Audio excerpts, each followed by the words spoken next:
Alright guys, we're gonna go through the patch notes today. Now, if you're like me, you don't like reading, don't worry, I got you covered. Let's go through it. We're gonna start with the role changes, so here we go.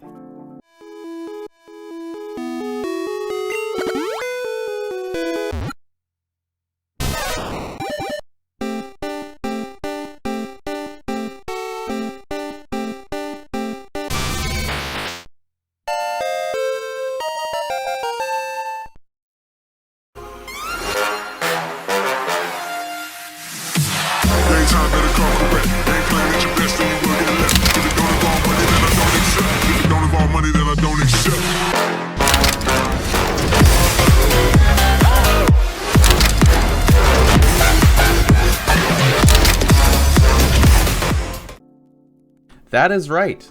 The innocent role is now replaced by the scout, who becomes massively helpful in comparison. First of all, the minimap now displays the location of other players that have the same radio color with them while they speak. As you saw before, they're also able to use trader hatches, and that ability has no cooldown at the moment. So, hatch away. Now onto the defector. This is a little bit out of context for now, but once we get further in the update, it'll make more sense. But the defector can select any of the items from the trader crate for free.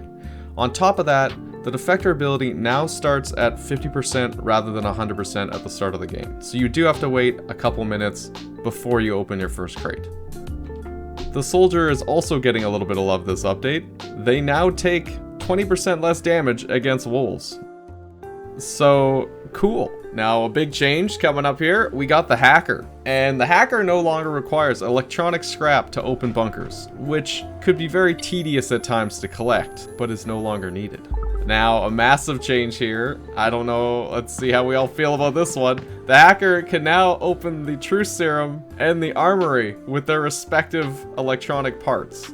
3 for the Truth Serum, 6 for the Armory. How do you feel about that? On top of this, the starting ability timer has been reduced to 0%, so you now have to wait the full 4 minutes before you're able to open a bunker. Alright, let's move on to the detective.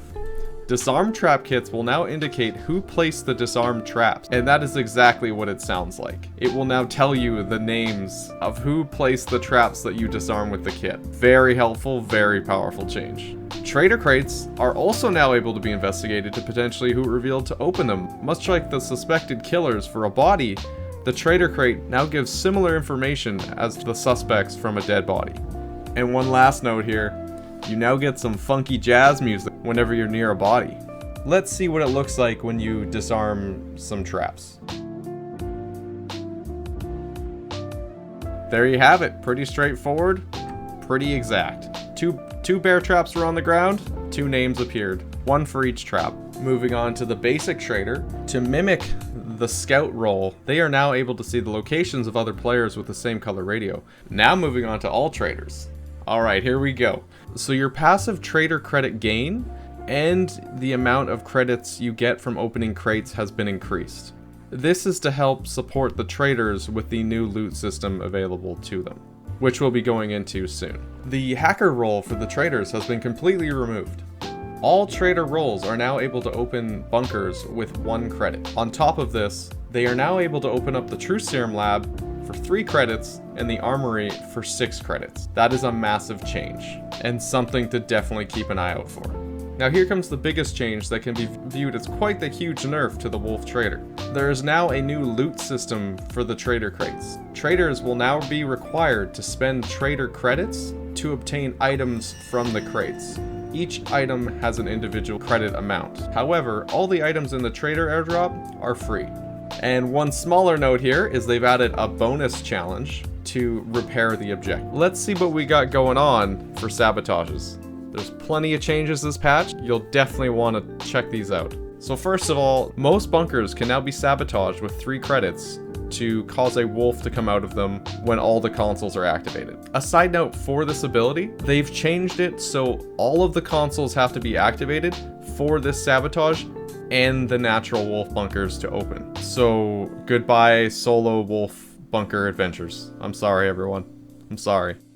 Each type of sabotage now has its own individual icon associated with it.